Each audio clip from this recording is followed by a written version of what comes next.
a symbol. It's a metaphor. And Jesus is a metaphor for the sun.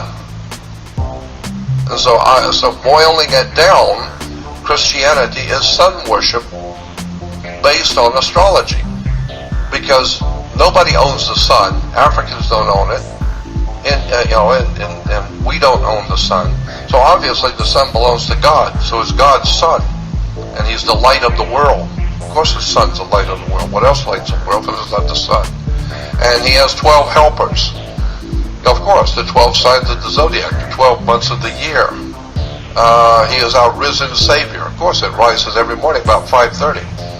And the sun is your Savior. If it don't come up, we're dead. So once you start breaking down the symbols in the Old and the New Testament, you begin to see that Christianity is basically astrology and sun worship. But it has been so well hidden and so cleverly disguised. And once you start breaking it down and reading the whole story, it becomes overwhelmingly obvious. This is what we're talking about. He has a virgin birth. He's born of a virgin, of course. Virgin birth because one of the constellations of the zodiac is Virgo. Virgo the virgin. Let me give you an example of how this works. On the first day of summer, the very first day of summer, the sun is as high in the northern hemisphere as it's going to go. It doesn't go any further north. The first day of summer, the sun is as high in the northern hemisphere and it begins to work its way south. And each day it moves 1 degree. And as it moves 1 degree each day, 90 days later, or 90 degrees later, it's halfway down. So now we say that the sun was the Lion King in summer. The Lion King, because the sun was in the constellation of Leo, the Lion King from Disney. But then as the sun moves southward, it finally hits Scorpio. So God's son was really hot. He was the Lion King, but now he's falling. So now we call it fall, because he's falling, and he's falling south. So it moves into fall in Scorpio.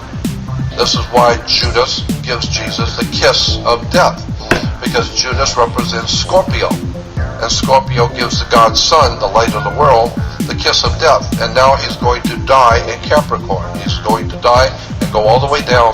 But what's interesting about this is that the sun goes all the way down south until it hits what is called the winter solstice.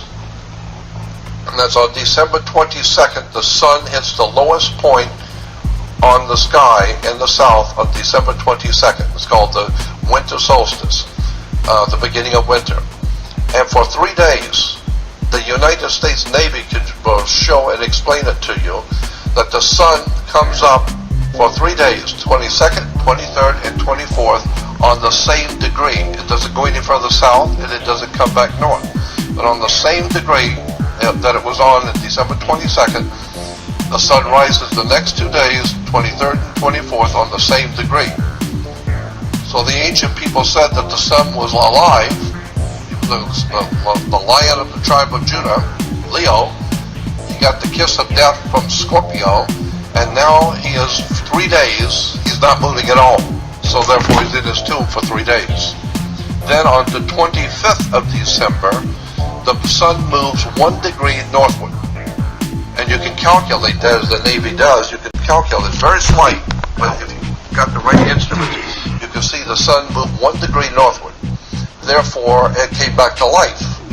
So now we celebrate God's son being born again. He's born again. When? On December 25th.